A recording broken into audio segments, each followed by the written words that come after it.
Republican Congressman from Texas, in fact, Chip Roy, member of the Judiciary, Budget, and Rules Committees. You know, there are just no words. And this seems so preventable because we know 5 times he was deported. That means somebody had eyes on him 5 times. Yeah, Harris, like this is the reality of what we're dealing with in Texas. And we keep trying to make this point to all of America to understand. In Texas in the last decade, we've had 261,000 illegal immigrants carry out about 430-something thousand crimes, including 800 murders, 800 kidnappings, and about 5,000 assaults. This is something we're dealing with all the time. I mean, think about those numbers. And here we've got somebody who was deported 5 times. We have Border Patrol overwhelmed, ICE overwhelmed, cartels empowered, fentanyl killing 72,000 Americans, including the 5 or 6 kids in the school district in the county in which I live, but also the migrants.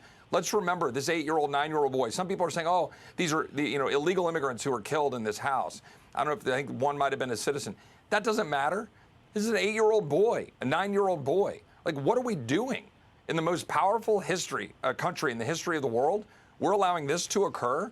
It's all largely preventable if we would just reclaim operational control of our border. And I'm proud that Republicans in the House Judiciary Committee put across legislation 2 weeks ago that would take a giant step toward doing that. I hope we will move it off the House floor next week when we get back to coincide with Title 42 expiring, all relevant to what we're dealing with right now when Border Patrol will continue to be overwhelmed and now massively more overwhelmed with the expiration of Title 42. Well, I quote you all the time. I mean, you said it's time for Republicans to put up or shut up. Like you've Right. got to go forward. You've got to have a plan now.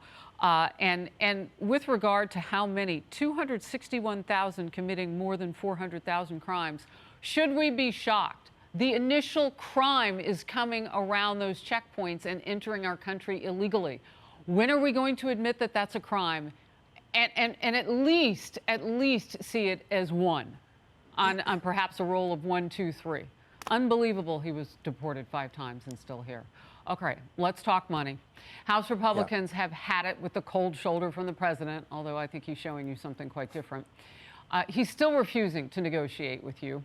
The House GOP passed a bill laying out your plan to cut rampant spending and raise the debt limit as default is looming. And Republican leaders say it's all on the Democrats and President Biden now. Let's watch together. You guarantee, as a leader in the United States Congress, that the United States of America will not default on its debt?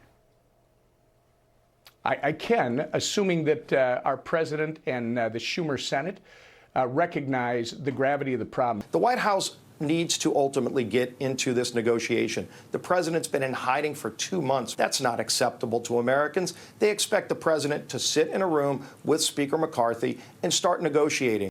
All right, let's just set the table, Congressman. Nearly a dozen House Democrats, a couple senators are splitting with Biden. They say it's time for him to sit down with House Speaker McCarthy. Are those numbers big enough to make it happen? Well, let's hope so. I mean, basically what happened is Republicans called the president's bluff.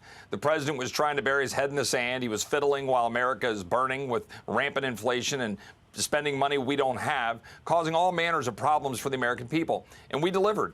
We passed a common sense, strong piece of legislation that will, yes, lift the debt ceiling, but it will do so responsibly by limiting spending, the very spending causing the inflation. But what is the president doing now? He's not just burying his head in the sand. He has basically set his administration out to lie to the American people, to go fear-mongering, to try to scare people that we're cutting veterans' benefits and other programs. But let's look at what's really happening. OMB, which reports to the president, they're the ones that sent a memo to VA saying, hey, they're going to cut spending, even though that's not true. We're setting a cap across the total spending level. And then the VA says we're cutting spending. But are they talking about the 80% of veterans who say inflation is killing their budget and they can't make ends meet? The 2/3 who said they're struggling? How about the 75% of veterans who said we don't like this student loan bailout because we sacrificed for those benefits to be able to go to school, and now you want to give it to somebody with gender studies? They're banning the pistol brace, which was literally made by and for veterans. This is all politicized operations by this administration. We're delivering. We're going after corporate cronyism. We're ending the dollar spending that is causing inflation. This is responsible. The president not only has a duty to come to the table, he's about to be forced to politically because the American people see what's really going on. Yeah, look, and as Republicans, you have basically put it back in his lap. So whatever happens next is on Democrats. It's on him. And he wants to point the finger, but he's the one who won't sit down. Great to see you in focus today. Thank you. Great to see you, Harris. God bless you. You too.